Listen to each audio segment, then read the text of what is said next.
एक बड़ा शहर था जहाँ लाखों लोग रहा करते थे। तब के जमाने में लोग एक साथ रहते थे और एक दूसरे की मदद करते थे, लेकिन नए जमाने में लोगों का स्वरूप एकदम ही अलग है। सभी अपने अपने कार्यों में व्यस्त रहते हैं और किसी को किसी की परवाह नहीं रहती है। घर के सदस्यों को भी एक दूसरे की परवाह नहीं रहती। भजन कीर्तन, भक्ति, भातृ दया, माया, परोपकार जैसे संस्कार कम हो गए। शहर में बुराइयां बढ़ गई थी। शराब, जुआ, रेस, व्यभिचार, चोरी, डकैती वगैरह बहुत से गुनाह शहर में हो रहे थे। कहावत है कि हजारों निराशा में एक अमर आशा छिपी हुई है।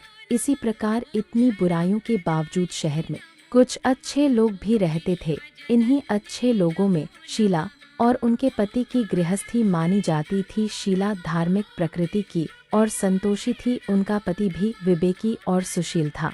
शीला और उनका पति ईमानदारी से जीते थे। वे किसी की बुराई करते न थे और प्रभु भजन में अच्छी तरह समय व्यतीत कर रहे थे। उनकी गृहस्थी आदर्श गृहस्थी थी और शहर के लोग उनकी गृहस्थी की सराहना करते थे। शीला की गृहस्थी इसी तरह खुशी खुशी चल रही थी, पर कहा जाता है कि कर्म की गति अटल है।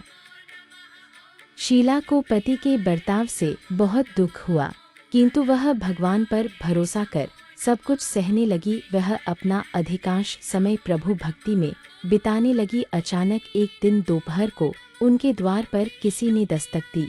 शीला ने द्वार खोला तो देखा कि एक मांझी खड़ी थी। उसके चेहरे पर अलौकिक तेज निखर रहा था। उनकी आंखों में से मानो अमृत बह रहा था।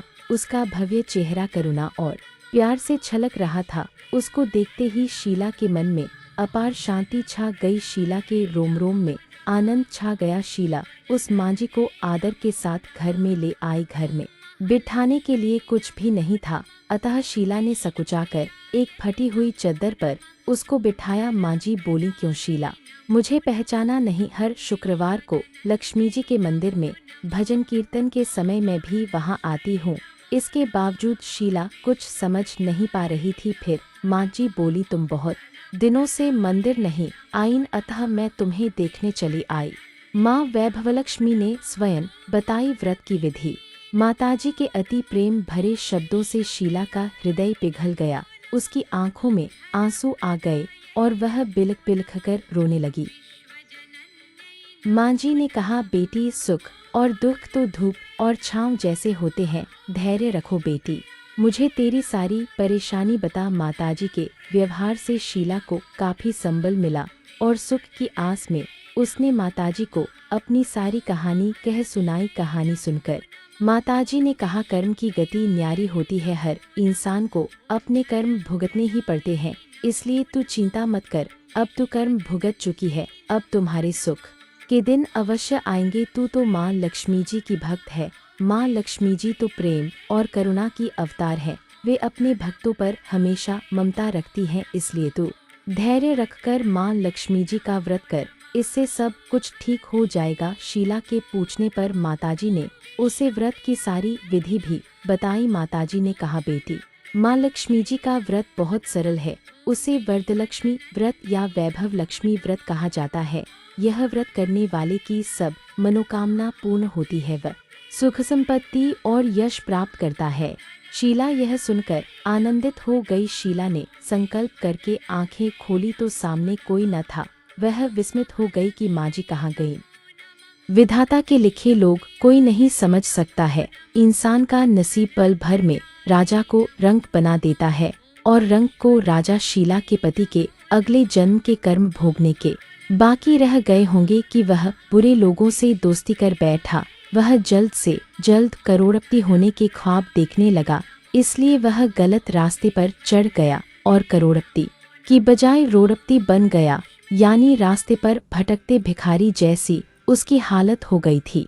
शहर में शराब, जुआ, रेस, चरस, गांजा वगैरह बदियां फैली हुई थीं। उसमें शीला का पति भी फंस गया। दोस्तों के साथ उसे भी शराब की आदत हो गई। जल्द से जल्द पैसे वाला बनने की लालच में दोस्तों के साथ रेस जुआ भी खेलने लगा।